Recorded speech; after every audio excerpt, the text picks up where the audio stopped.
সকলোকে নমস্কাৰ জনাইছোঁ। আজি আমাৰ 28 বেটছ জুনিয়ৰ কেডাৰ কোৰ্চৰ অপেনিং চেৰেমনি আছে। তো অপেনিং চেৰেমনিৰ কাৰণে ওলাই আহিছোঁ আৰু আজি বহুত ঠাণ্ডা পৰিছে আৰু অলৰেডি বেলি ওলোৱাই নাই বহু সময়লৈকে। এইফালে আমাৰ পেড ফিল্ডখন আনফালে আমাৰ আজি মিটিং আৰম্ভ হৈ গ'ল আৰু মিটিং আৰম্ভণিৰ পিছতে আমাৰ আজি সম্বৰ্ধনা অনুষ্ঠান আছিলে। ছাৰসকলক আমাৰ ট্ৰেইনিঙত অংশগ্ৰহণ কৰিবলৈ অহা বিভিন্ন সতীৰ্থৰ বিন্দুসকলে ছাৰসকলক সম্বৰ্ধনা জনালে। ইয়াৰ পিছতে আমাৰ মিটিঙত বিভিন্ন শিবিৰৰ পৰা অহা বিভিন্ন প্লাটুন আৰু ছেকশ্যনৰ পৰা অহা ল'ৰাসকলে এবাৰ ছোৱালীসকলে তেওঁলোকৰ চিনাকি পৰ্ব দাঙি ধৰিলে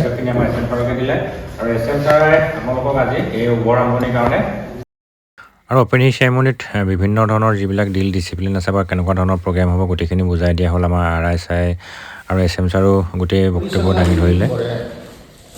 তাত কি কি কোন থাকিব লাগিব আৰু সন্ধিয়ালৈ তেওঁলোকে এখনি শৰাই আগবঢ়ালে আমাৰ যি ইউনিটৰ শিৱ মন্দিৰ আছে শিৱৰ মন্দিৰত। তেওঁলোকৰ যি দিনকেইটা আছে ট্ৰেইনিঙৰ সেই দিনকেইটা যাতে ভালে কুশলে পাৰ হয় তাৰ কাৰণে এনে দেখা জনত সেৱা ল'লে আৰু মোৰ ফালৰ পৰাও তেওঁলোকলৈ বহুত বহুত শুভেচ্ছা থাকিল। তেওঁলোকৰ দিনকেইটা যাতে ভালে কুশলে